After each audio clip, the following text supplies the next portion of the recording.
हर महादेव, जय माता दी। चैत्र नवरात्रि का पावन त्योहार बस आने ही वाला है और चैत्र नवरात्रि हर साल चैत्र माह के शुक्ल पक्ष की प्रतिपदा तिथि से शुरू होती है और इस दिन गुड़ पड़वा भी होता है और इसी दिन से हिंदू नववर्ष की शुरुआत भी होती है और यही हिंदी नववर्ष का प्रथम दिन होता है। पहले दिन घट स्थापना होती है और जिसमें घट स्थापना के साथ साथ मां शैलपुत्री की पूजा भी की जाती है। फिर और दिनों तक मां दुर्गा के अलग अलग 9 स्वरूपों की विधिवत पूजा होती है और इस दौरान भक्त उपवास रखते हैं और दिन अलग अलग तरह से भोग मां के सभी 9 रूपों को लगाते हैं, श्रद्धा के साथ पूजा पाठ करते हैं। और नवरात्रि के दिनों में अष्टमी और महानवमी का दिन सबसे महत्वपूर्ण होता है क्योंकि इस 9 दिनों में भक्त कन्याओं को देवी का स्वरूप मानकर उन्हें अपने घर पर आमंत्रित करते हैं, उन्हें भोग प्रसाद अर्पित करके आशीर्वाद देते हैं।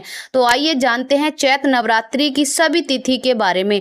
कलश स्थापना का अष्टमी, महानवमी और चैत्र नवरात्रि कब से शुरू और कब समाप्त होगी। इस बार चैत्र नवरात्रि 19 मार्च दिन गुरुवार से शुरू होगी और नवरात्रि व्रत का समापन होगा 27 मार्च दिन शुक्रवार को। चैत्र शुक्ल प्रतिपदा तिथि 19 मार्च दिन गुरुवार को सुबह 6:54 से प्रारंभ होगी। इससे पहले तक अमावस्या तिथि रहेगी और 20 मार्च शुक्रवार की सुबह 4:52 तक प्रतिपदा तिथि समाप्त होगी क्योंकि गुरुवार को सुबह अमावस्या तिथि भी है और उदय तिथि के अनुसार अमावस्या तिथि जब तक रहेगी तब तक कलश की स्थापना करने से बचना चाहिए। अमावस्या तिथि में आप सुबह स्नान कर सकते हैं और शुभ मुहूर्त में ही कलश की स्थापना करने से शुभ फलों की प्राप्ति होती है। 19 मार्च गुरुवार को कलश स्थापना का शुभ मुहूर्त रहेगा जिसमें सुबह का मुहूर्त सुबह 6:54 से यानी अमावस्या तिथि समाप्त होने के बाद से लेकर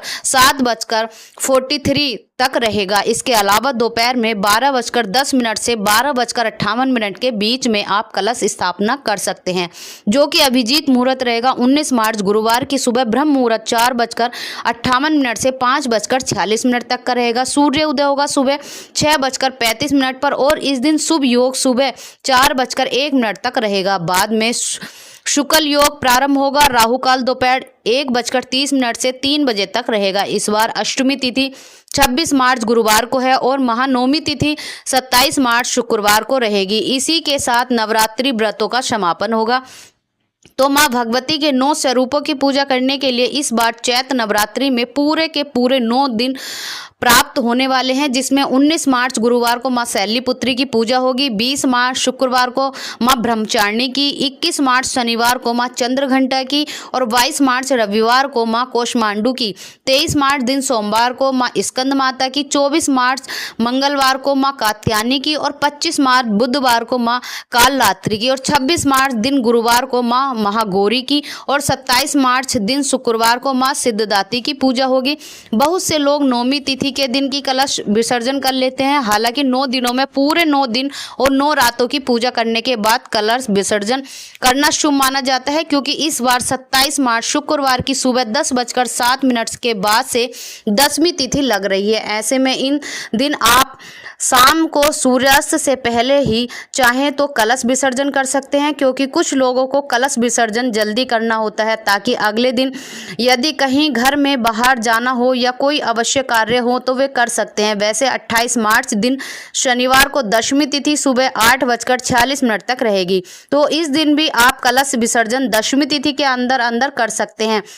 माता के यह 9 दिन बहुत ही पवित्र माने जाते हैं। यदि भक्त उपवास ना रख पाए तो भी विधि विधान से सभी 9 रूपों की पूजा करें और कथाओं का श्रवण करें। तामसिक चीजों का सेवन इन 9 दिनों के दौरान ना करें। कन्याओं का सम्मान करते हुए उन्हें भेंट स्वरूप कुछ ना कुछ सामग्री अवश्य दें और अष्टमी और नवमी तिथि के दिन जिस दिन भी आपके यहाँ पर कन्या पूजन होता है उस दिन कन्या पूजन करके माँ दुर्गा का आशीर्वाद प्राप्त करें। और यही आपकी आज की वीडियो जानकारी थोड़ी भी अच्छी लगी हो तो वीडियो को लाइक कीजिए और चैनल को सब्सक्राइब करना भूले। कमेंट बॉक्स में जय माता दी अवश्य लिखे। फिर मिलते हैं किसी नई जानकारी के साथ, तब तक के लिए जय माता दी।